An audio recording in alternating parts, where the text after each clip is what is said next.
नमस्कार, अस्सलाम वालेकुम। मेरा नाम रिजवान खान है।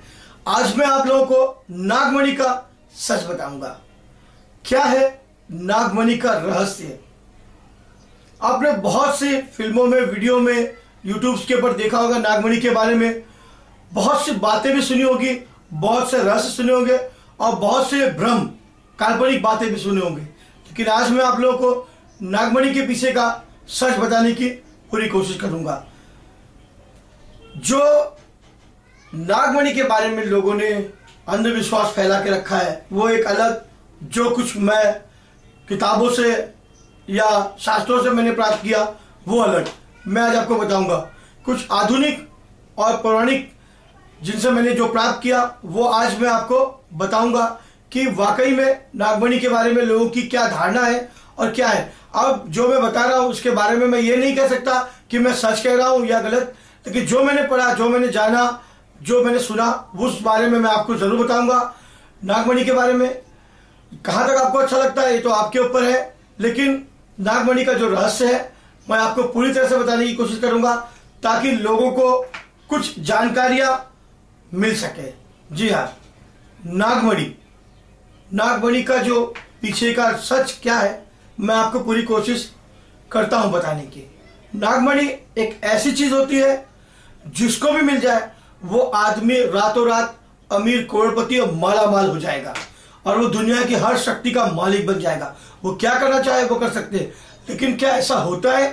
नागमणि जिसको मिली हो और जिसको मिली हो आज तक वो सच में अमीर हो गया हो, करोड़पति बन चुका हो या वो बहुत शक्तिशाली बन चुका हो? जी नहीं।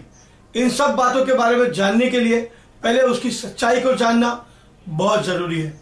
नागमणि नागों के पास ही क्यों होती है और क्यों कोई आज तक नागमणि नहीं प्राप्त करवाया? चलिए उसी के बारे में बात करते हैं।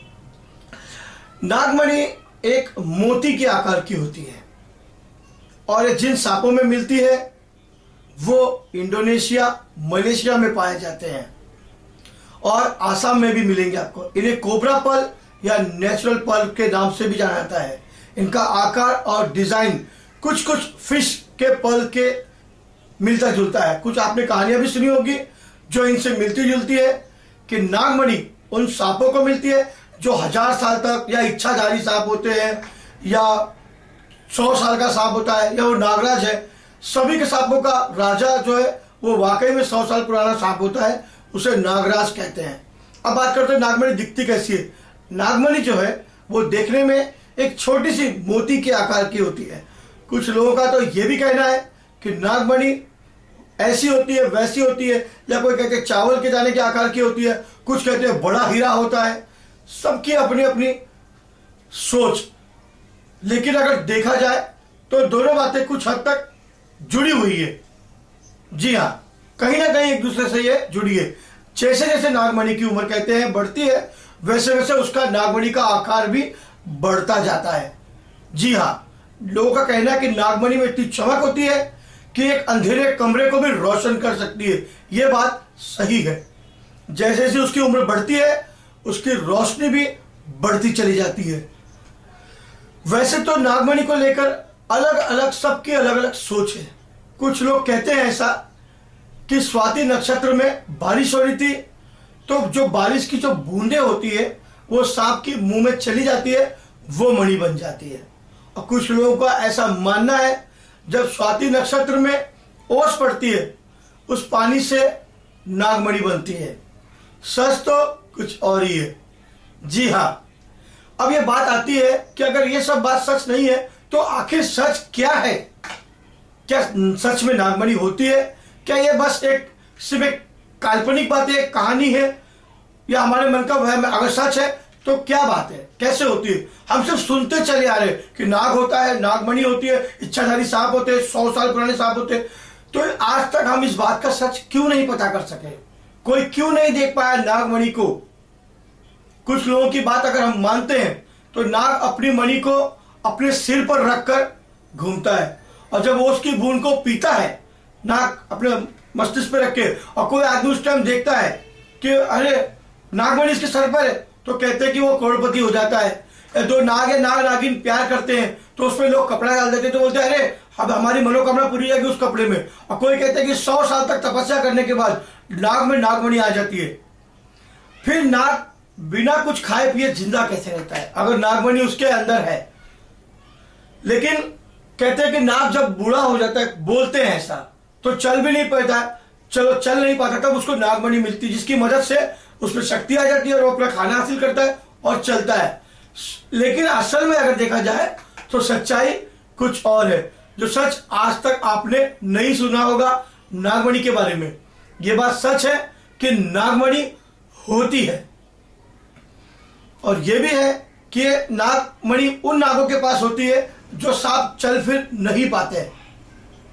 जी हाँ, कुछ नाग जब ऐसे सांपों को खाते हैं, उनको मारते हैं, तो उन्हें अपने जहर की जरूरत नहीं पड़ती है। तो उनका जो जहर होता है सांप का, जिसको खा जाते हैं, उनका जहर जमा हो जाता है सर के अंदर और सूख के उनके दिमाग के अंदर एक ठोस बन जाता है, और पत्थर के जैसा एक सामान दूसरे सांप का मारकर खाया हुआ सांप को, उसका जो जहर है वो नाक के जमा हो जाता है, पत्थर बन जाता है, उसमें काफी चमक होती है। कहते हैं वो पत्थर के निकलने के बाद नाग की मौत हो जाती है और वही नागमणि बन जाती है। कैसे कोई सांप किसी दूसरे सांप को खा लेता है और बिना अपने सांप के जहर के? वाकई में एक रहस्यमय तथ्य है। कहते हैं, लोगों का कहना है ऐसा कि नाग दूसरे सांप को जब खा लेता है तो उसका जहर जो जमा होता है उसके भेजे में, दिमाग मस्तिष्क में, वही सूखकर एक बड़ा पत्थर का आकार बनता है और वो चमकदार, आपने जहर का रंग देखा होगा, नीले कलर का या पीले कलर का होता है। वो पीला रंग अगर आप सोचो बड़े आकार में होगा, चमकता हुआ क्रिस्टल के समान होता है, पीला क्रिस्टल पुखराज की तरह। तो वो बढ़ने के बाद जहर बन जाता है, और जहर जो है अंदर बढ़ने के बाद बढ़ जाता है तो वो एक गांठ के रूप में बन जाता है, और वो जब सांप मरता है तो वो निकल जाती है, ऐसा भी कहना है। लेकिन वाकई में इसकी सच्चाई कुछ और है। जी हाँ, जहां तक मेरी जानकारी में जो था वो मैंने आपको बता दिया कि नागमणि का रहस्य क्या था। जो मैंने ग्रंथों में, शास्त्रों में, किताबों में पढ़ा था, मेरे गुरु से सुना था, वो मैंने आपको बताया। इसमें कितनी सच्चाई है मैं नहीं जानता, लेकिन नागमणि होती है, ये सच है। अगर आप लोगों को मेरा वीडियो, मेरी बातें अच्छी लगी तो आप मुझे लाइक जरूर करिए, सब्सक्राइब जरूर करिए। मैं कोशिश करूंगा कि ऐसे ही कुछ रहस्यों को आपके सामने लाता रहूं। नमस्कार, अल्लाह हाफिज।